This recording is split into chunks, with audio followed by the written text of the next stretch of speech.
This is an orientation map showing where Machu Picchu is located within Peru.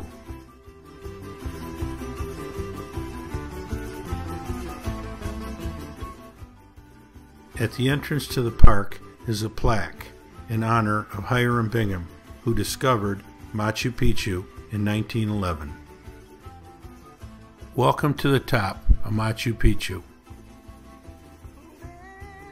Machu Picchu means Old Mountain in the Quechua language. It is 80 kilometers or 50 miles northwest of Cuzco. Archaeologists believe that Machu Picchu was built as an estate for the Inca emperors. It is often referred to as the lost city of the Incas, and it is perhaps the most familiar icon of the Inca world.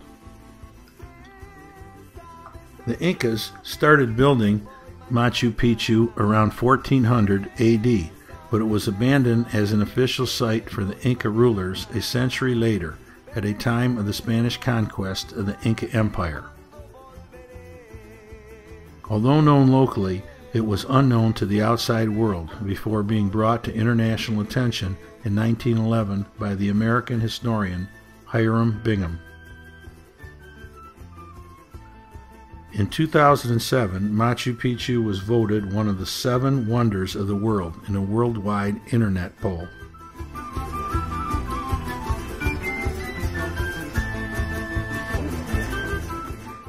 Although Machu Picchu was not a fortress, the sight of it looming high above the Urubamba Valley must have been intimidating to the rainforest tribes who were hostile to the Incas.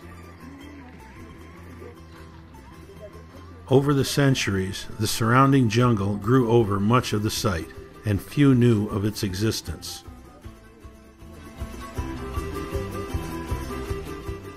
After Hiram Bingham rediscovered Machu Picchu, he undertook archaeological studies and completed a survey of the area. He coined the name The Lost City of the Incas, which was the title of his first book.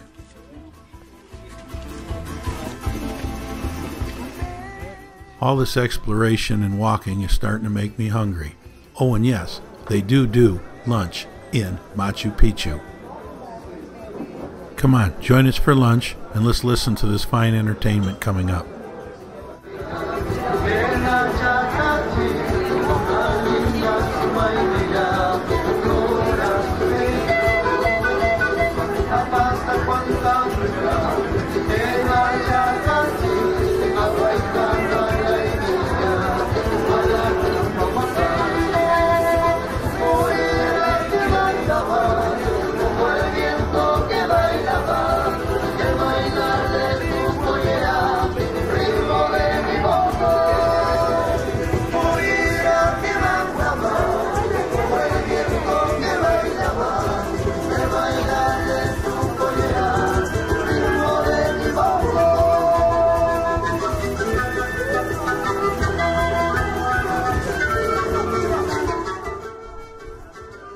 Well, now that we've had a nice lunch, we should go for a walk.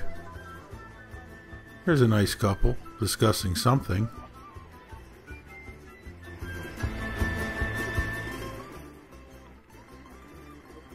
The location of Machu Picchu was a military secret, and its deep precipices and mountains provide excellent natural defenses.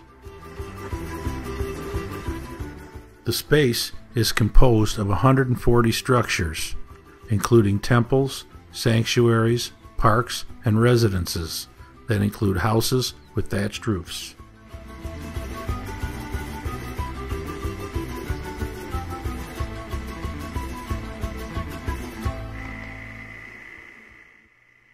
It's hard to imagine a place more beautiful than Machu Picchu. It's certainly exhilarating just to be at 14,000 feet altitude.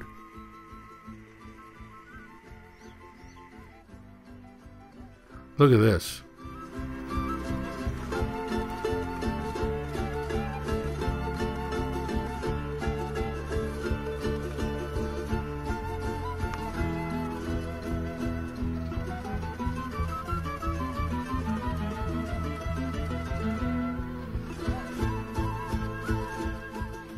Here's some llamas in the foreground, which certainly make for an interesting photograph.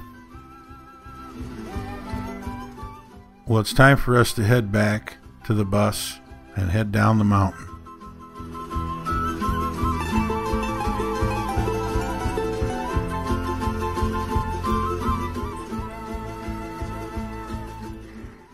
And this is the ride down. Certainly some beautiful scenery.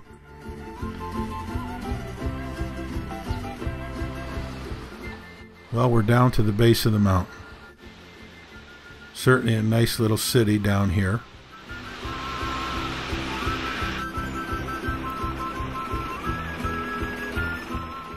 There's plenty of good shopping to be done, and there's plenty of restaurants to choose from.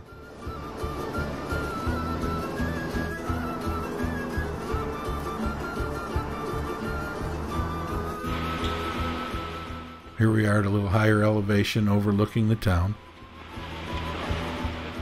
And here's some peasants in their typical peasant garb. It's time for us to start getting ready to get that train back to Cuzco if we want to be there by tonight. So let's go back to the room, pack, and get ready to leave.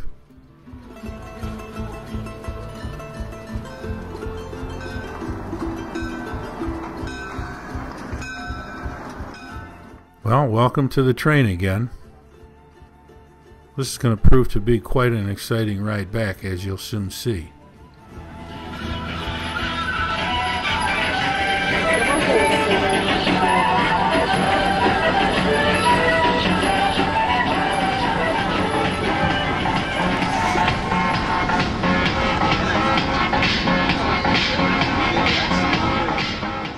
We certainly didn't expect this.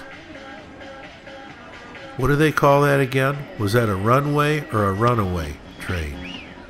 Well, let's just sit back and do a little bit of people watching. I think you're really going to enjoy this.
Well, we've had a big day, and we're now arriving at the train station back in Cuzco.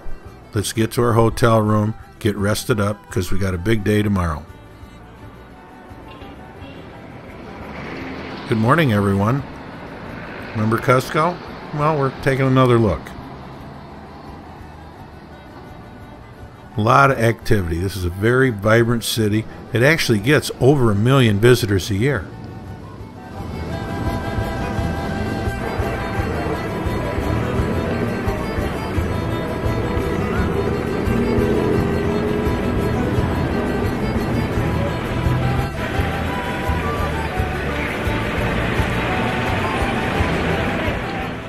Keep in mind, we're still at 13,000 feet altitude.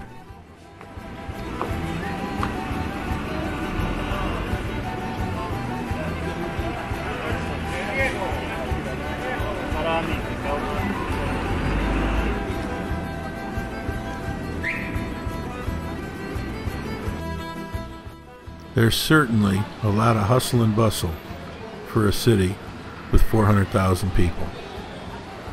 And it certainly is colorful, too.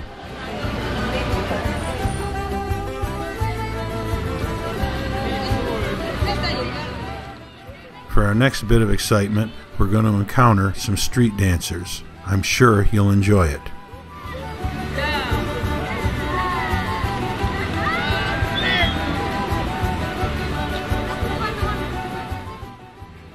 You know how they always say good things must come to an end? Not true. Stay tuned. Part 3, Lake Titicaca, coming up next. And, as always, thanks for watching.